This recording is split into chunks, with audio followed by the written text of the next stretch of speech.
J'ai découvert que mon père avait payé ma nièce pour saboter l'anniversaire de mon fils. Ma vengeance a été simple mais brutale, j'ai annulé une aide de 16 800 € et lui ai envoyé un email qui l'a tellement anéanti qu'il en a lâché son téléphone. Mon père a payé ma nièce pour gâcher la fête d'anniversaire de mon fils, j'ai annulé 16 800 € et un email lui a fait laisser tomber son téléphone. La fille de mon frère a vidé un seau de boue sur le gâteau d'anniversaire de mon fils et a ruiné toute la fête dans le jardin. 10 familles sont parties. Mon père, Georges, a souri et a dit, je lui ai promis un nouvel iPhone si elle le faisait. Mon frère, Laurent, a affiché un sourire satisfait qu'il n'a fait aucun effort pour cacher. Cette nuit-là, j'ai annulé leur croisière enchantée et leur camp de tennis privé aux 16 800 € au total. Mais à 8h30 du matin, un email lui a fait laisser tomber le nouvel iPhone. Le gâteau avait 3 étages.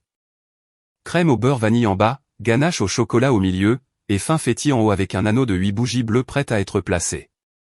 La boulangerie l'avait livré à midi et l'avait posé sur la table sous l'érable, où l'ombre empêchait le glaçage de ramollir. 32 invités dans le jardin. 10 familles, des serpentins sur la clôture, un château gonflable dans le coin le plus éloigné que Théo avait choisi lui-même dans le catalogue de location parce qu'il avait un toboggan en forme de fusée. Il fêtait ses 8 ans et pendant 2 semaines, il n'avait parlé de rien d'autre que de ses bougies. Théo les tenait quand Clara a traversé le jardin. Elle portait un seau de 20 litres à 2 mains, du genre orange des quincailleries. Le tuyau d'arrosage goûtait encore près de la clôture où elle avait mélangé la boue. Personne ne l'a arrêtée car personne n'a compris ce qui se passait avant que cela n'arrive. Elle est passée devant le château gonflable, devant la table des boissons, devant 3 familles assises sur des chaises de jardin, et elle a soulevé le seau au-dessus du gâteau et a versé. La boue a d'abord recouvert l'étage supérieur. Elle a fait s'effondrer la couche fin fêtie dans le chocolat et a enfoncé les 2 dans la vanille. La boîte à bougies et les mains de Théo sont restées fermées. Le glaçage, les larmes, la bordure en pâte à sucre que Léa avait demandé parce que Théo voulait qu'elle ressemble à celle de la télévision. Tout a été recouvert par 20 litres de terre de jardin humide. La boue a coulé de la table sur l'herbe en une vague brune qui a éclaboussé la nappe et 2 des chaises pliantes. Théo n'a pas bougé. Personne n'a bougé pendant environ 3 secondes. Puis tout a bougé d'un coup. Une mère près de la table des boissons a pris sa fille et s'est dirigée vers le portail. Un autre père a commencé à plier sa chaise. En 15 minutes, 10 familles avaient chargé leurs enfants dans les voitures et étaient partis. Certains ont dit au revoir. La plupart non. Le château gonflable est resté vide, le souffleur toujours en marche. Georges était assis sur une chaise de jardin près de la clôture arrière, à 6 mètres de la table à gâteau. Il ne s'était pas levé. Il n'avait pas bronché. Il tenait une tasse de thé glacé et regardait le gâteau effondré, comme quelqu'un regarde un travail terminé à temps. Il a souri. Je lui ai promis un nouvel iPhone si elle le faisait. Laurent était à côté de lui. Les bras croisés. Un coin de sa bouche relevé dans un sourire narquois qu'il n'a fait aucun effort pour cacher. Léa était déjà à la table à gâteau, retirant la nappe, ses mains couvertes de boue. Elle m'a regardé à travers le jardin avec une expression qui n'était pas de la colère. C'était quelque chose au-delà de la colère, quelque chose qui avait déjà fini d'être en colère et était arrivé à la partie où les décisions sont prises. Théo a posé la boîte de bougies sur la coudoir de la chaise la plus proche. Il est allé au portail, l'a ouvert et est allé dans le jardin de devant tout seul, à 8 ans. Il n'a pas pleuré. Il n'a pas demandé pourquoi. Il s'est simplement éloigné de sa propre fête d'anniversaire et s'est assis sur les marches de l'entrée, les mains entre les genoux. Cette image, les bougies sur la coudoir de la chaise, le château gonflable vide, mon fils sur les marches de l'entrée, cette image est la raison pour laquelle tout ce qui a suivi s'est passé comme ça. Pour comprendre ce que j'ai annulé cette nuit-là, il faut comprendre ce que Marc Dubois payait. L'académie de tennis est venue en premier. Clara avait commencé à jouer à 9 ans, montrant suffisamment de talent pour que Laurent l'inscrive dans une ligue locale. En 6 mois, l'entraîneur a recommandé l'académie de tennis de l'Olympe, un programme privé de développement junior à 40 minutes de leur maison. Les frais de scolarité s'élevaient à 9 800 € par an. Laurent gagnait 47 000 € en tant que directeur adjoint d'un magasin de matériaux de construction. Sophie travaillait à temps partiel dans un cabinet dentaire. Les chiffres ne correspondaient pas. Georges m'a appelé un dimanche après-midi. Il a dit que Clara avait une vraie chance. Il a dit que Laurent ne pouvait pas se le permettre. Il a dit que la fille méritait une chance. Puis il a dit, tu te portes bien. Tu peux faire ça sans même le sentir. Le paiement a été effectué comme une bourse familiale anonyme. Le bureau de facturation de l'académie l'a traité sous un code de parrainage. La lettre d'acceptation de Clara ne mentionnait pas qui payait. Elle croyait avoir obtenu une place au mérite. Laurent croyait la même chose. Sophie n'avait aucune idée de l'existence de l'argent. Seul Georges savait parce que Georges l'avait demandé. 2 ans de frais de scolarité, 19 600 € au total venant de mon compte. Allant à une fille de 11 ans qui 13 mois plus tard traverserait mon jardin avec un seau de boue et le verserait sur le gâteau d'anniversaire de mon fils parce que son grand-père lui avait promis un téléphone. Puis la croisière enchantée. 3 mois avant la fête, j'ai réservé un voyage de 7 jours pour la famille de Laurent au départ de Port-Saint-Malo. 2 cabines, 7 000 € au total. La réservation était à mon nom, débitée sur ma carte avec Laurent, Sophie et Clara Adair listés comme passagers. Je n'ai pas dit à Laurent qui avait payé. Georges savait. C'est lui qui l'avait suggéré. La famille de Laurent a besoin de vacances. Tu peux faire ça pour eux, Marc. Cela signifierait beaucoup. Puis l'assurance du camion. Georges conduisait un pick-up robuste de 2014 qu'il ne pouvait pas se permettre d'assurer avec sa retraite. Il y a 18 mois, la police a été mise sur ma carte de crédit. 140 € par mois. Renouvelée automatiquement. Plus jamais discuté. Les 2 plus grandes obligations totalisaient 16 800 €. La croisière enchantée à 7 000 € et l'année en cours de frais de scolarité de tennis à 9 800 €. L'assurance du camion était un coût distinct, 140 € par mois, 1 680 € par an, ce qui augmentait encore l'exposition annuelle totale. Aucun de ces montants ne comptait les 2 années précédentes de frais de scolarité de tennis déjà payés. Et chaque euro de tout cela avait été demandé par l'intermédiaire de Georges. Georges était l'intermédiaire. Georges faisait la demande. Georges présentait chaque demande comme quelque chose que Marc pouvait se permettre sans le sentir. Et Marc disait oui à chaque fois, jusqu'à il y a 2 mois, lorsque Georges a demandé à Marc de cautionner un prêt commercial de 40 000 € pour Laurent. Marc a dit non. Ce refus est la raison pour laquelle la boue a frappé le gâteau.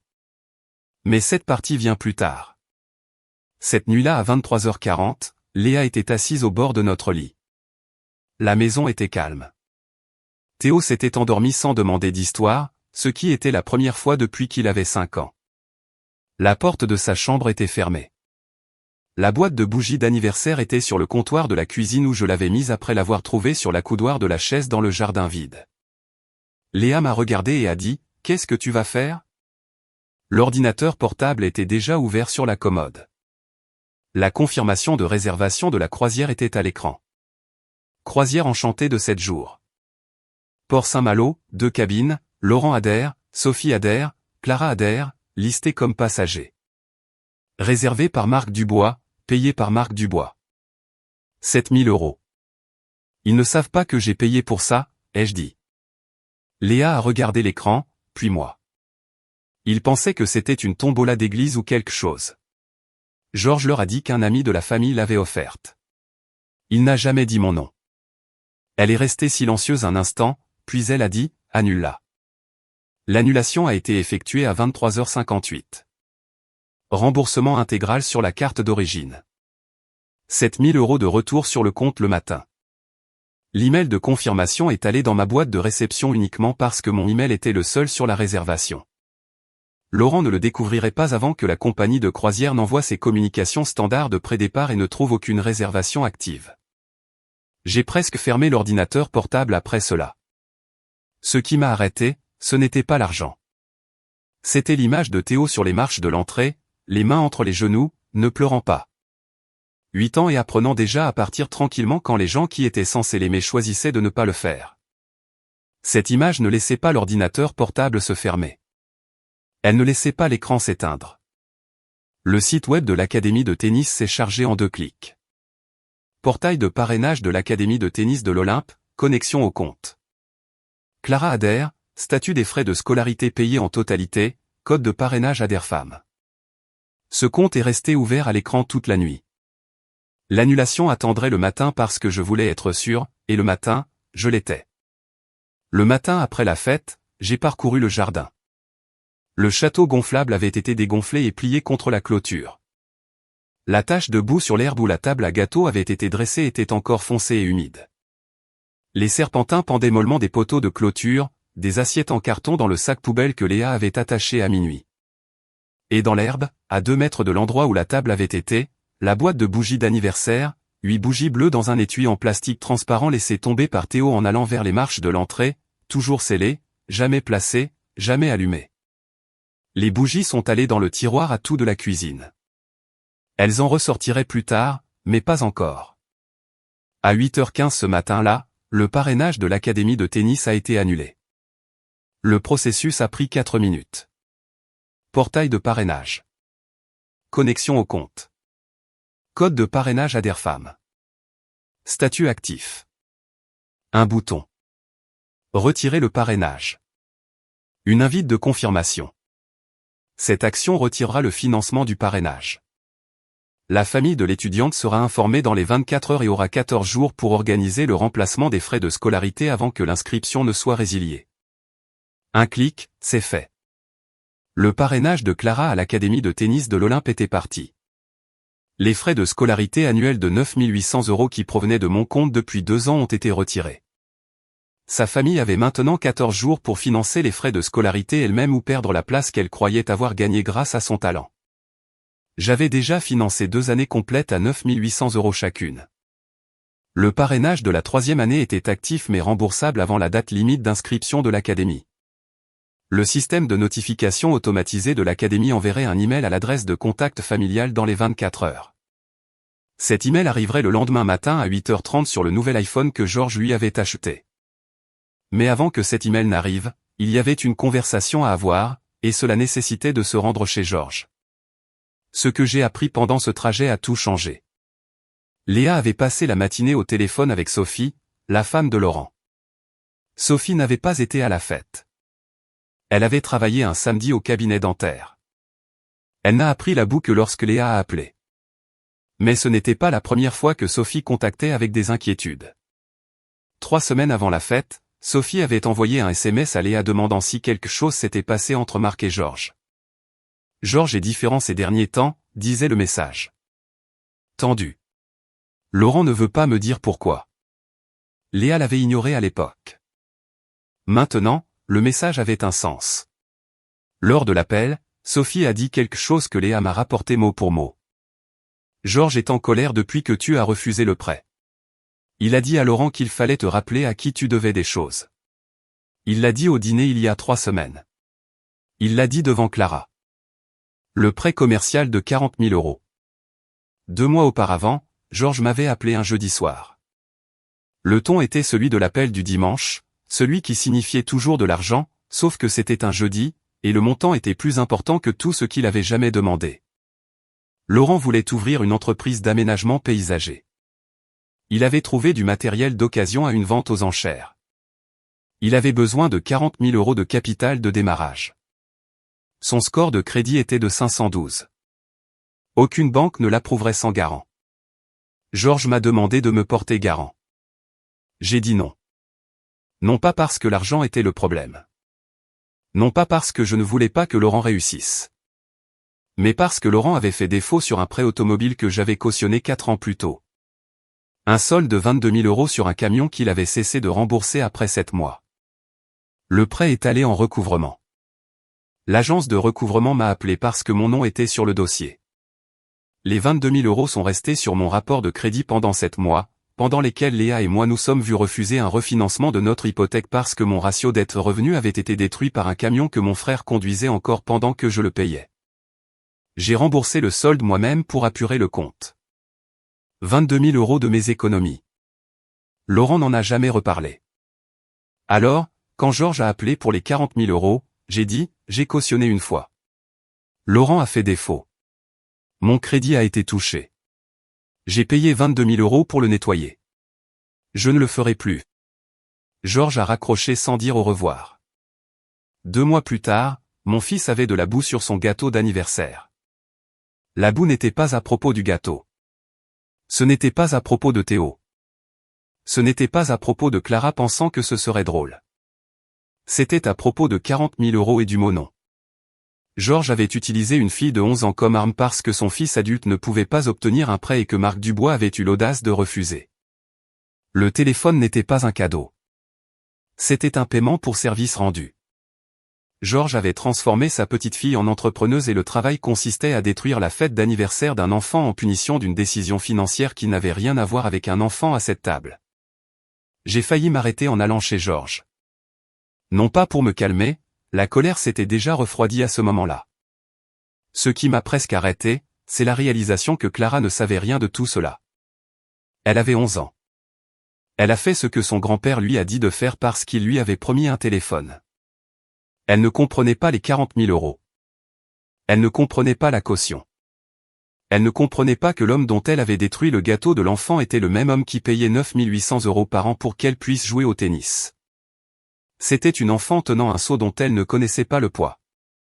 Cela m'a presque arrêté. Mais Théo était aussi un enfant. Et Théo était celui qui était assis sur les marches de l'entrée de sa propre fête d'anniversaire, les mains entre les genoux. Alors la voiture a continué à rouler. La maison de Georges n'avait pas changé depuis que j'étais adolescent. Même revêtement marron, même allée fissurée, même chaise de jardin sur le porche qui était là depuis 2011. Le camion de Laurent était garé au bord du trottoir, ce qui signifiait qu'ils étaient tous les deux à l'intérieur. C'était bien. Tous les deux devaient entendre ça. La porte d'entrée était déverrouillée. Le salon sentait le café et la moquette. Georges était dans son fauteuil inclinable. Laurent était sur le canapé avec son téléphone. Aucun d'eux ne s'est levé quand je suis entré.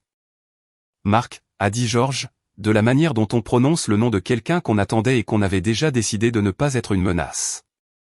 Assieds-toi. Tu veux du café? Non. Écoute, je sais que tu étais contrarié par la fête, mais il faut garder le sens des proportions. Clara est une enfant.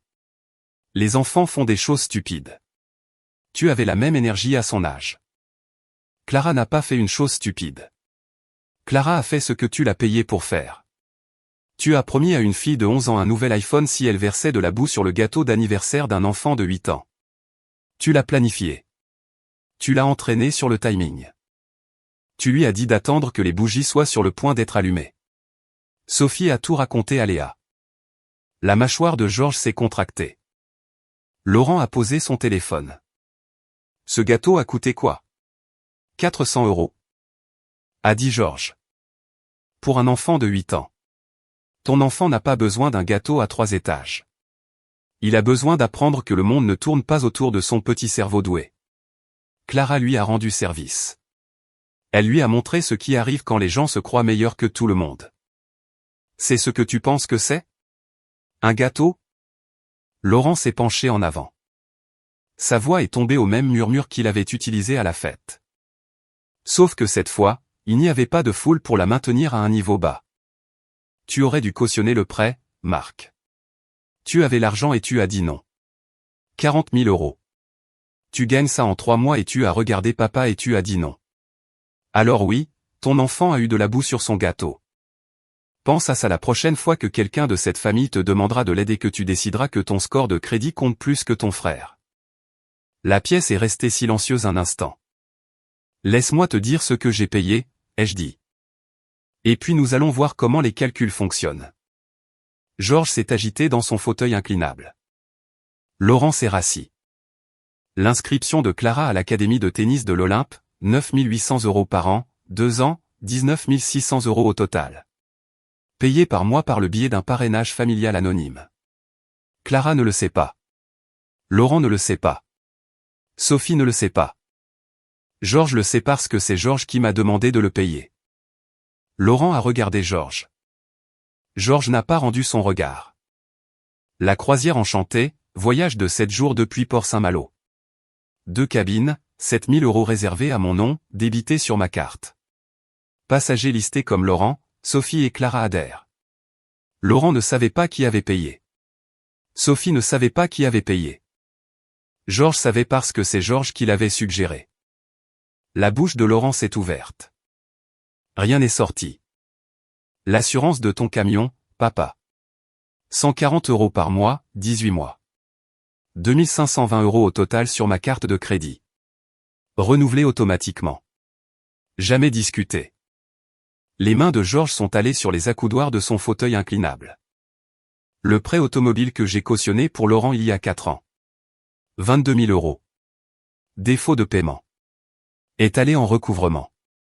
Est resté sur mon rapport de crédit pendant 7 mois. Je l'ai payé moi-même. C'est pourquoi j'ai dit non aux 40 000 €. Non pas parce que je n'ai pas l'argent. Mais parce que la dernière fois que j'ai mis mon nom sur quelque chose pour Laurent, c'est moi qui l'ai payé. Laurent fixait le tapis. Montant total annulé. 16 800 €. La croisière et le tennis. C'est ce que la boue a coûté à votre famille. L'assurance du camion est séparée. Et cela aussi sera retiré de ma carte cette semaine. Sans compter les 2 années précédentes de frais de scolarité. Sans compter le prêt automobile. Sans compter chaque appel du dimanche de Georges demandant si je pouvais faire quelque chose pour Laurent sans que Laurent ne sache jamais d'où venait l'argent. J'ai regardé Georges. Tu as dit à Clara de verser de la boue sur le gâteau d'anniversaire de mon fils parce que je ne voulais pas cautionner un prêt que ton fils adulte ne pouvait pas obtenir seul. Tu as transformé ta petite fille en arme parce que ton fils adulte ne pouvait pas obtenir de crédit par lui-même.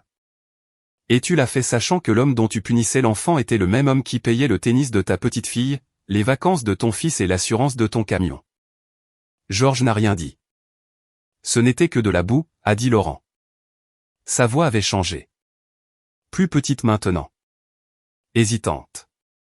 L'enfant l'oubliera la semaine prochaine. Mon fils n'a pas parlé de son anniversaire depuis que c'est arrivé. Il s'est endormi sans demander d'histoire.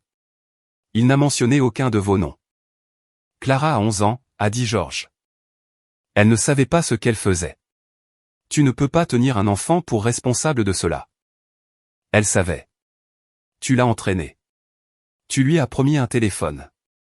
Elle a porté ce seau devant 32 personnes et l'a versé à 2 mains. Ce n'est pas un enfant qui fait une erreur. C'est un enfant qui suit les instructions d'un adulte qui l'a payé pour le faire. Laurent s'est penché en avant. Je lui achèterai un nouveau gâteau, un meilleur. Nous referons toute la fête. Château gonflable, invité, tout. Samedi prochain. Il n'y a rien à refaire. La croisière est déjà annulée. 7 000 € remboursés sur mon compte hier soir. Le parrainage de tennis a été retiré. L'inscription de Clara à l'Académie de l'Olympe est terminée ce matin. L'assurance du camion est retirée de ma carte cette semaine. Tu ne peux pas enlever le tennis à Clara, a dit Georges. Sa voix s'est brisée pour la première fois. C'est une enfant, Marc. Tu punis une enfant pour ce que j'ai fait. Tu as puni mon enfant pour ce que je n'ai pas fait. La pièce est devenue silencieuse. Le gâteau a coûté 400 €. Ta leçon coûte maintenant 9 800 €. Clara a 14 jours pour garder sa place. Cette fois, ses propres parents peuvent la payer. Les mains de Georges se sont crispées sur les accoudoirs, son visage a perdu sa couleur dans un lent drainage de son front à sa mâchoire. Laurent était penché en avant, les coudes sur les genoux, fixant le sol entre ses pieds. Aucun d'eux n'a parlé. Et c'est exactement ce qui s'est passé. Mais pas avant que la dernière pièce ne tombe. Encore une chose, ai-je dit depuis l'embrasure de la porte. L'Académie envoie un email automatisé lorsqu'un parrainage est retiré. Cet email est envoyé à l'adresse de contact familial. Il arrivera demain matin. Sur l'iPhone que tu lui as acheté, papa. Georges a levé les yeux. Elle va découvrir qui a payé son tennis et elle va le découvrir sur le même téléphone que tu as utilisé pour la soudoyer. La porte s'est refermée derrière moi. Le trajet en voiture jusqu'à la maison a duré 12 minutes. La voiture est restée silencieuse tout le long. À 8h30 le lendemain matin, l'email est arrivé de l'Académie de tennis de l'Olympe. Service d'inscription à l'adresse de contact enregistrée pour Clara Adair. Objet, mise à jour du statut d'inscription, retrait de parrainage. Le corps de l'email contenait 3 paragraphes. Le premier confirmait que le financement du parrainage familial, l'inscription de Clara, avait été retiré par le parrain. Le second stipulait que sans d'autres arrangements de paiement dans les 14 jours, l'inscription de Clara serait définitivement résiliée. Le troisième paragraphe, celui qui importait, identifiait la nature du parrainage. votre inscription à l'Académie de tennis de l'Olympe est financée depuis septembre 2024 par un parrainage familial sous le code ADERFAM. La partie parrainante a demandé un retrait complet avec effet immédiat. Sophie a décrit ce qui s'est passé ensuite à Léa. Plus tard cette semaine-là, Léa m'a raconté exactement comment la matinée s'était déroulée. Clara était assise à la table de la cuisine chez Laurent. Le nouvel iPhone était dans sa main. Elle avait regardé l'étui que Georges lui avait acheté, un étui en silicone sarcelle avec ses initiales au dos. La notification par email est apparue en haut de l'écran. Elle l'a ouverte. Elle l'a lue une fois. Puis elle l'a lue à nouveau. Puis elle a posé le téléphone face contre table. Pas un jet, pas un claquement. Elle l'a posé comme quelqu'un pose quelque chose qu'il ne veut plus tenir. Elle a regardé Laurent, qui était debout au comptoir en train de verser des céréales. « Papa, qui est ADERFAM ?» Laurent n'a pas répondu. Il est resté au comptoir avec la boîte de céréales à la main et le dos tourné à sa fille et il n'a pas répondu parce qu'il n'avait pas de réponse. Il n'avait pas su. Il avait cru, comme Clara l'avait cru, que le talent de sa fille l'avait placé dans cette académie. Et maintenant, un email de 3 paragraphes sur un téléphone acheté avec de l'argent de la boue leur avait dit la vérité à tous les deux. Clara a regardé le téléphone sur la table. Elle a regardé l'étui sarcelle avec ses initiales. Elle a regardé la ligne d'objet de l'email toujours visible sur l'écran de verrouillage. Elle a laissé le téléphone sur la table et est allée dans sa chambre. Elle n'a pas fermé la porte. Elle s'est assise au bord de son lit et a mis ses mains sur ses genoux. La même posture, le même calme, le même silence que Théo avait porté sur les marches de l'entrée de sa propre fête d'anniversaire 2 jours plus tôt. 11 ans. Et elle apprenait la même leçon que mon fils avait apprise à 8 ans, que les adultes de sa ville avaient utilisée et que le coup était à sa charge. L'annulation de la croisière a frappé la boîte de réception de Laurent 3 jours plus tard. La compagnie de croisière a envoyé une notification standard de prédépart à tous les passagers listés. Le système n'a trouvé aucune réservation active. Un message automatisé a été envoyé à Laurent, Sophie et à l'email que Georges avait fourni lorsqu'il leur avait parlé du cadeau de l'ami de la famille. L'objet disait « Votre réservation a été annulée par la partie réservataire. Remboursement traité selon le mode de paiement original. » Sophie avait déjà acheté de nouveaux bagages, 2 valises assorties, un bagage à main pour Clara, et un ensemble de cubes de rangement qu'elle avait commandé sur un site de vente en ligne la semaine précédant la fête d'anniversaire. Les valises étaient dans le couloir de la maison de Laurent avec les étiquettes toujours attachées. Quand l'email est arrivé, Sophie a regardé les valises, puis Laurent, et a dit « Qui était la partie réservataire ?» Laurent ne savait pas. Il n'avait jamais su. Georges lui avait dit qu'un ami de la famille voulait leur faire plaisir.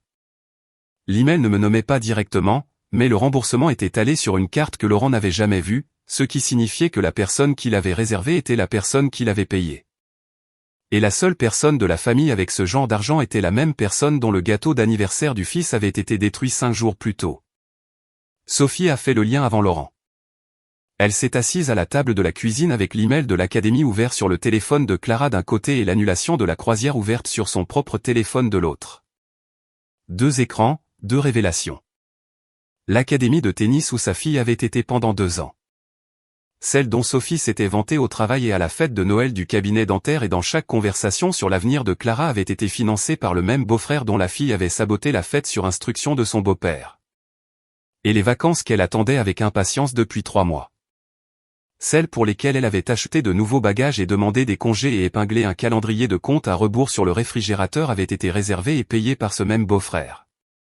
Les 2 parties, les 2 annulées, les 2 méritées. Quoi d'autre ?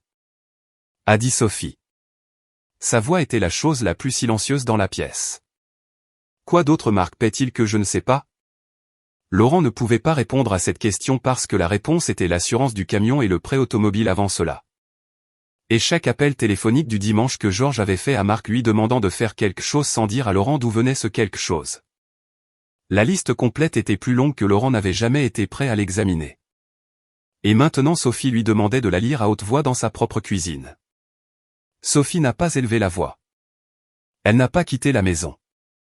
Elle a fait quelque chose qui a coupé plus profondément que l'une ou l'autre de ces choses.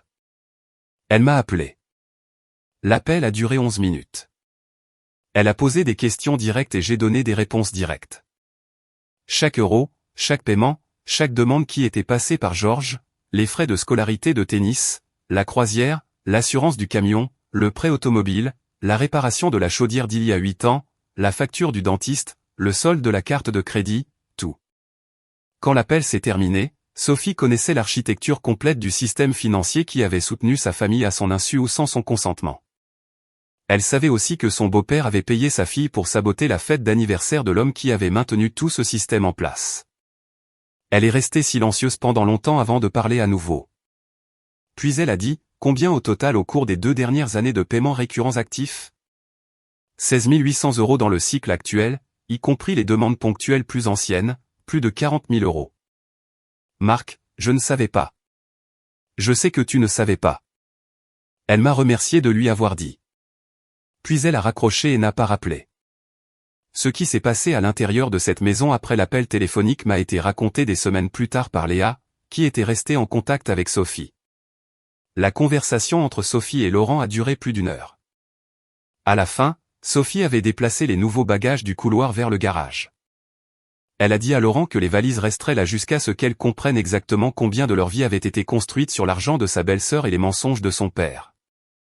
Laurent a dormi sur le canapé cette nuit-là. Il y a dormi la nuit suivante aussi.